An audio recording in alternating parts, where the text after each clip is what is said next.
Здравейте, гледате Винаги в неделя. Тук при мен в студиото вече е Бианка Панова. Здравей, Бианка. Здравей. Драго ми е да те видя след толкова време. Ще поговорим и за книгата ти, но преди това бих искал да те питам, какво е за теб свободата, Бианка? Както беше казал един унгарски поет, за любовта аз давам си живота, за свободата давам любовта. Нещо много силно, много недостъпно и нещо, за което си струва да се бори човек. Чувстваш ли, че свободата е нещото, което ти липсва в онези години, в които работеше с своите треньори? Не, тогава, когато си в средата на нещото, с което се занимаваш, много трудно можеш да погледнеш от друга гледна точка. Тогава сме били просто едни деца, възпитани по този начин и много затворени, така че не сме знаели какви права имаме. Спомням си, че руските гимнастички бяха подлагани на изключително строг режим. Между другото, нашите колеги са направили един колаж тук с теб и едно много интересно словосъчетание в името на спорта. В името на спорта ли направи всички компромиси? Знаеш ли, аз просто много обичах това, което правя. Започнах с голямо желание, с голяма любов и единственото нещо, което ме интересуваше, беше да не би да направя нещо, което да разочарова Нешка, другите ми треньори и учители, да не би да разочаровам българската публика. И започнах с тази идея. Чувствала ли си, че си подценявана? Не. Не? Никога. Спомням си на времето, че имаше една такава теза, че никой не е вярвал, че ще станеш шампион. Да, така беше. Така беше, нали? Между другото, това помогна ли ти или ти попречи? Това 1000% просто много ми помогна, тъй като аз започнах с много перипетии. Първо се опитах в спортната гимнастика, после в балетно училище, после отидох на аудишън за един филм български, пак не ме приеха. В ансамбловите съчетания. Но в киното участва веднъж. Не. Участвах като гимнастичка в Акатамос, филма на Георги Белгеров. Да. Добре, ако сме така до болка откровени, успя ли да простиш на Нешка? Когато си млад и не разбираш, всичко го приемаш твърде лично. И когато си убеден в своята кауза, когато минат години, вече поглеждаш по друг начин на нещата и разбираш, че всичко е трябвало да бъде точно така, както е, че хората, които си срещал през живота си, са били с мисия, кой за награда, кой за изпитание, кой за наказание. Стоп! Искам да ми разтълкуваш тези три думи. Кой за награда? Точно така. Кой за изпитание? И други за наказание. Хайде сега да видим. Кои бяха едните, кои бяха другите, кои бяха третите? Моля те. Книгата излезе вече. Моля те, искам да ми кажеш. В книгата... Това, което си написала в книгата е едно. Това, което е в главата ти е съвсем различно. Плюс това не забравяй, че авторите понякога оставят по един скрит коз в ръкава си. Искам да извадиш този коз и да го сложиш днес на масата. Разбира се, аз съм описала всичко в книгата си, тъй като тя е изключителна с това, че е на базата на лични преживявания. В личното преживяване няма лъжа. Кое беше изпитанието в личното преживяване? Изпитанията бяха страшно много. И, примерно, ако ме водиш към въпроса за Нешка, Нешка е едно от изпитанията. Не, в никакъв случай. Може би голямото ти изпитание е било друго и ти няма да го споделиш с читателите си, но с зрителите на Винаги в неделя ще го споделиш. С такъв водиш как да не го споделиш? Много ти благодаря, ласкаеш ме. Кое беше? Изпитанията бяха страшно много. Първо, да се преборя с страха си. Да се преборя с това чувство на несигурност, което, примерно, изпитваш, когато си мислиш, че не си достатъчно готов. Да се преборя и да се науча да бъда уверена, да бъда силна и да отстоявам това, в което съм убедена, че съм права. Сега се сещам за нещо, което ми е правило впечатление, защото съм чел много автобиографии. Тоята книга съм стигнал до средата, признавам, не съм я прочел цялата, но може да ми подскажеш. Вярно ли е това, че най-трудният преход в живота на спортиста е веднага след края на спортната му кариера и пътя към новия живот? Много си прав. Някой беше казал, че покоят за спортиста е болестно състояние. Как се излекува? Имах щастието, че след като приключих активна състезателна дейност 1992 година, тъй като аз се готвих безуспешно за Олимпиадата в Барселона 1992 година, имах щастието да мога да продължа моята дейност като по шоу-програми, демонстрации и така, до доста пределна възраст. Между другото, това е пътя и на голяма част от световно известните американски спортисти.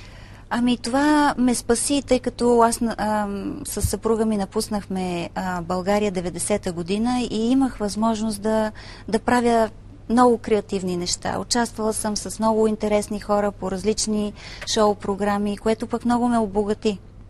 Добре, търсенето на път и миналото, което всъщност е минало на слава, не се ли сблъскаха в една колизия, която да ти навреди на психиката, например?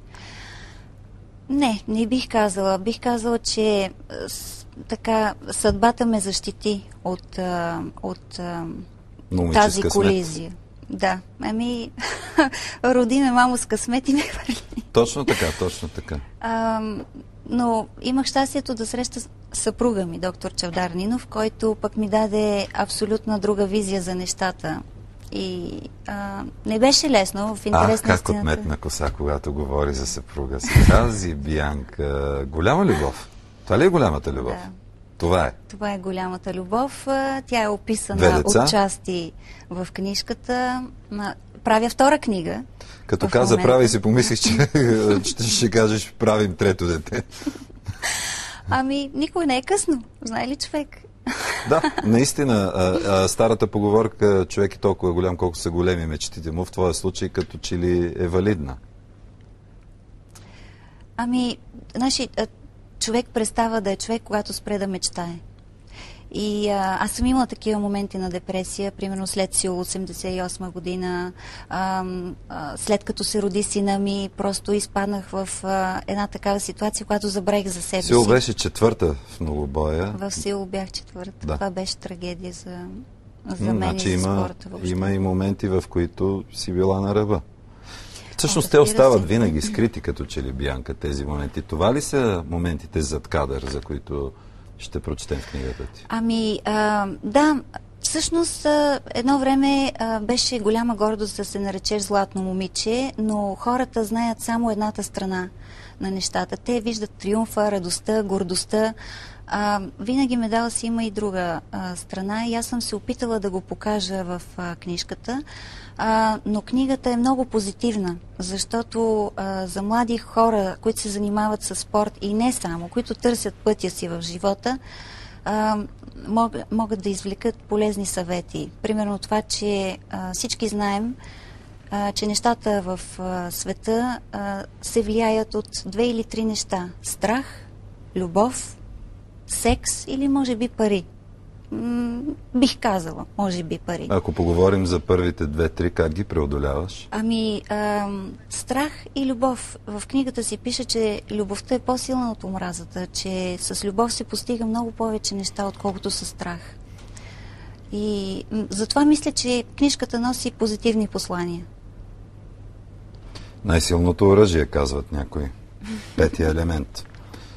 Добре, тъй като ни остана съвсем малко време, Бианка, бих искал да намигнеш на живота и ако приемем, че можеш да извадиш от него най-големия си урок, кой ще е той? Уроците са много. Както има една латинска поговорка, Doctrinas multiplex, veritas unas. Ученията са много, истината е една. За всеки човек истината е различна и трябва сам да достигне до нея. И мисля, че точно това е смисъла на живота ни. всяко препятствие е с някаква причина. Сега, освен всичко останало, разбирам, че и се увличаш от латинския. Не, мъжа ми е лекар. Покрай него ли е всичко? Не искам, слушам и запаметявам някои неща. А той на какво те учи? Той е големия ми мотор в живота. Както беше казала Леля Ванга, Бог да я прости, той беше ходил при нея и тя го беше посочила с пръст и беше казал: те организатор. Така че идеите са негови. Той е изключителен човек, занимава се с много хуманна професия, с една уникална система, която помага на много хора да възвърнат здравето и усмивките си. И тази... Доколкото знам, е много уважаван специалист в страната, в която живеете. То, нали, знаеш, че в България, какво беше казал Христос? Няма никой пророк, който да обича страната си село, точно така. Но не мисля така, тъй като ние от 2009 година сме за по-дълго в България, в родината, и през него са минали повече от 30 000 пациента, което е страшно много като цифра.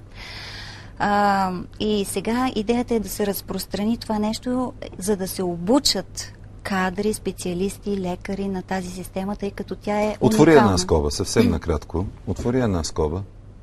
Каква е тази система по-точно? Тази система е негова инвенция, негово изобретение. Не съществува такава в момента в физикалната медицина въобще по света, тъй като той много обикаля из Европа и света последните 10 години. Той ще помогне ли на моите депресирани приятелки, които ми дерат колата с пирон редовно? Трябва да им се усмихнеш и да им изпратиш по една въздушна целувка. Това е лечението, според мен. Така ли? Виж колко лесно било всичко. Откъде сили хората да преодоляват тази злоба? Аз знам, че си човек, който е минал през немалко върхове и падове. Знаеш, и то просто като че ли е заложено в човека. Паметта има услужливост да помни само хубавите неща. Поне при мен е така. Аз съм забравила толкова лоши неща. Освобождава ли това, Бианка, когато го забравиш? Абсолютно освобождава. Забравяш, прощаваш, хвърляш го в безкрая и повече не мислиш за него. Станало е. Виж ти, знаеш, и много малко хора успяват да преодолеят тази омраза. В твоя случай тя, като че ли, ще използвам твоята дума, е била и мотор за развитие. Защото понякога в името на спорта човек наистина прави големи компромиси. Ти каза за някой от тях. Но ако сега се върнеш назад, би ли направила тези компромиси? Знаеш ли, скоро си говорих с Иляна Раева и така се върнахме в миналото и в онези времена, когато се каляваше стоманата, така да се изразя. И стигнахме до извода, че или съм била много дебелокожо същество и до мене просто не са достигали тези неща, или съм била страшно силна. Едно от двете. То дебелокожието понякога помага, понякога пречи, но мисля си, че ти си човек, който е голям боец и носиш много рани. Позволи ми да те познам, защото знаеш, че сме от едно поколение. Човек с много рани е и дълбок мислител. За да седнеш да напишеш книга, сега ще се опитам да те хлъзна, за да ми кажеш най-сетне, защото се опитвам вече повече от 10 минути да извадя това, което наистина е останало зад кадър и не е намерило място в книгата. И кое е то? Да, по-добре започни и ми го кажи. Значи, аз когато започнах да пиша тези спомени на компютъра си, изобщо не мислех, че ще стигнем до там, че ще се заинтересува и ще издаде този краен продукт, тази книга. Пише го по-скоро като автотерапия. Бянка, имаме още 2 минути да си признаеш, така че щеш, не щеш, ще си признаеш. Просто го написах и чувствах как се освобождавах от това тегло, че примерно не съм направила нещо както трябва или е можело по-добре да го направя. Димитър Бочев ми беше казал преди много време правих интервю с него, че писателя слага своята отрицателна енергия и емоция на белия лист и така се освобождава от нея. Много е прав този човек. Това ли направи и ти? Просто излях цялата си душа. Това е един опит да се появя пред българска публика, само че не по състезателно трико, ами просто по душа, без протекции, без брони. По-гола ли си, отколкото по трико? Какъв въпрос ми задаваш сега? Това е много силен метафоричен въпрос този. Без протекции и без брони. Разбирайте го както искате. Гола облечена. И без броня. Да. Това ми допада. Добре, ако приемем, че скоро идва годината на змията, а змията символизира мъдростта, като те слушам с тези фрази на латински, които ми казваш, коя мъдрост от живота ти би искала да споделиш с нашите зрители и да им нашепва през 2013 година? Сега не съм мислила, честно, изненадваш ме с този въпрос, обаче сега просто ми идва в съзнанието една такава мисъл. Много ти благодаря, че само с този въпрос те изненадах, Бянка. Не, ти 10 минути просто ме въртя на шишто. Но ми беше много приятно, в интерес на истината. Сентенцията е такава: безмислено е да казваш на някой лети, ако няма криле. Ние сами трябва да си създаваме тези криле, именно с хората, с които общуваме. Трябва да си много внимателен с какви хора допускаш в обкръжението си.